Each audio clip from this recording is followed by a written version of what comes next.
away from the Prevention of Livestock and Produce Theft, Bill 2023, a bill that seeks to curb the theft of livestock in the country. The National Assembly will be debating and considering the bill by Honorable Member for Suba, Honorable Millie Odhiambo, on the Assisted Reproductive Technology Bill 2022. Let's now have a look at the provisions of this bill by Honorable Millie. And the principal object of the Assisted Reproductive Technology Bill 2022 is to provide for the regulation of assisted reproductive technology to prohibit certain practices in connection with the assisted reproductive technology, to establish an assisted reproductive technology directorate,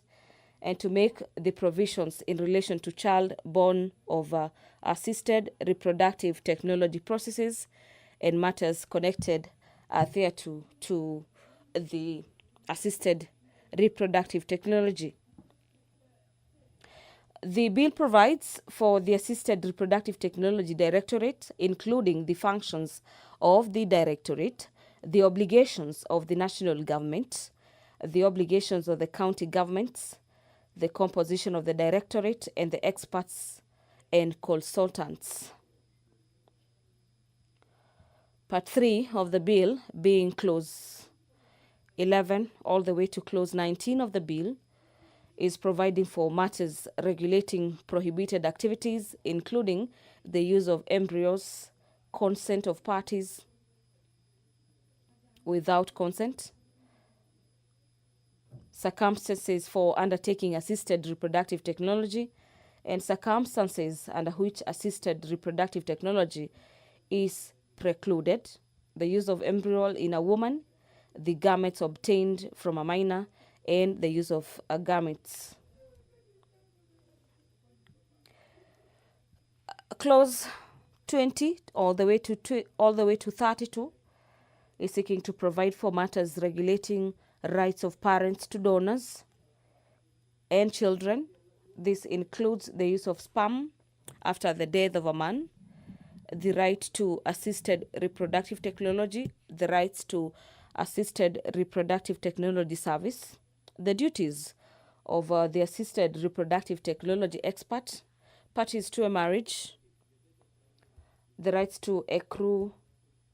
that accrue to a child, surrogate motherhood, surrogacy agreements,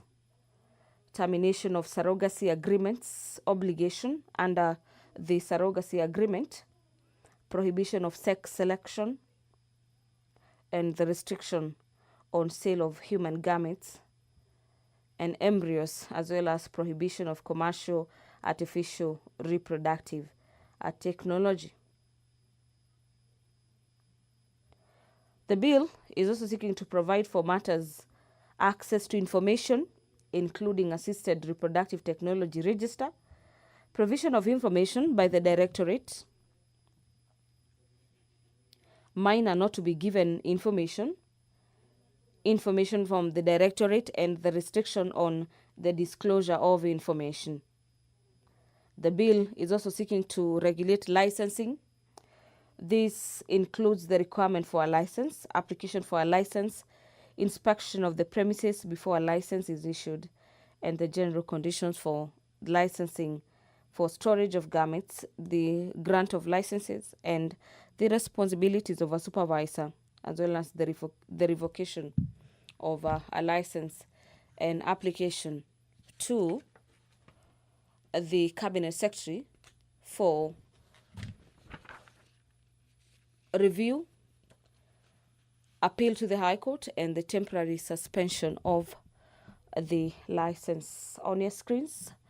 you can see members of the National Assembly speaking in low tones or consulting among themselves. at exactly 15 minutes past the appointed time of the business of the National Assembly.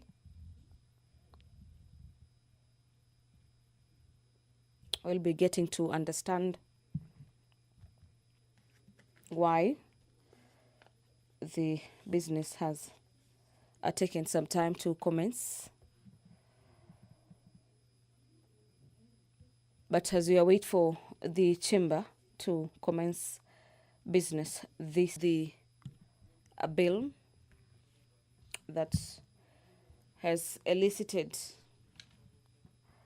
mixed reactions from members of the National Assembly on the Assisted Reproductive Technology Bill.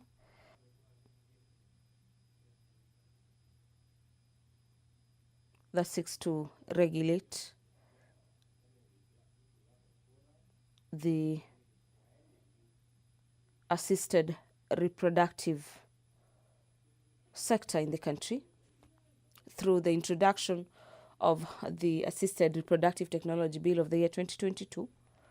that upon the passage of the motion number 8 on the order paper this morning, the House will be proceeding to consider the Assisted Reproductive Technology Bill, National Assembly Bills number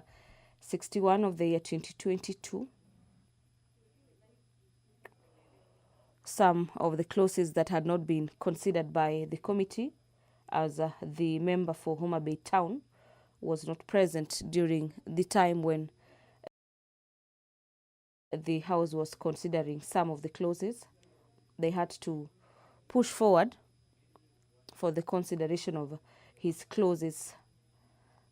So upon the passage of the motion on the report of the Committee of the Whole House on its consideration of the Assisted Reproductive Technology Bill, National Assembly Bills number 61 of the year 2022,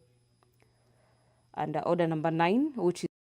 is the Committee of the Whole, where the House will be considering the bill, the clauses proposed by Honourable Member for Homa Bay Town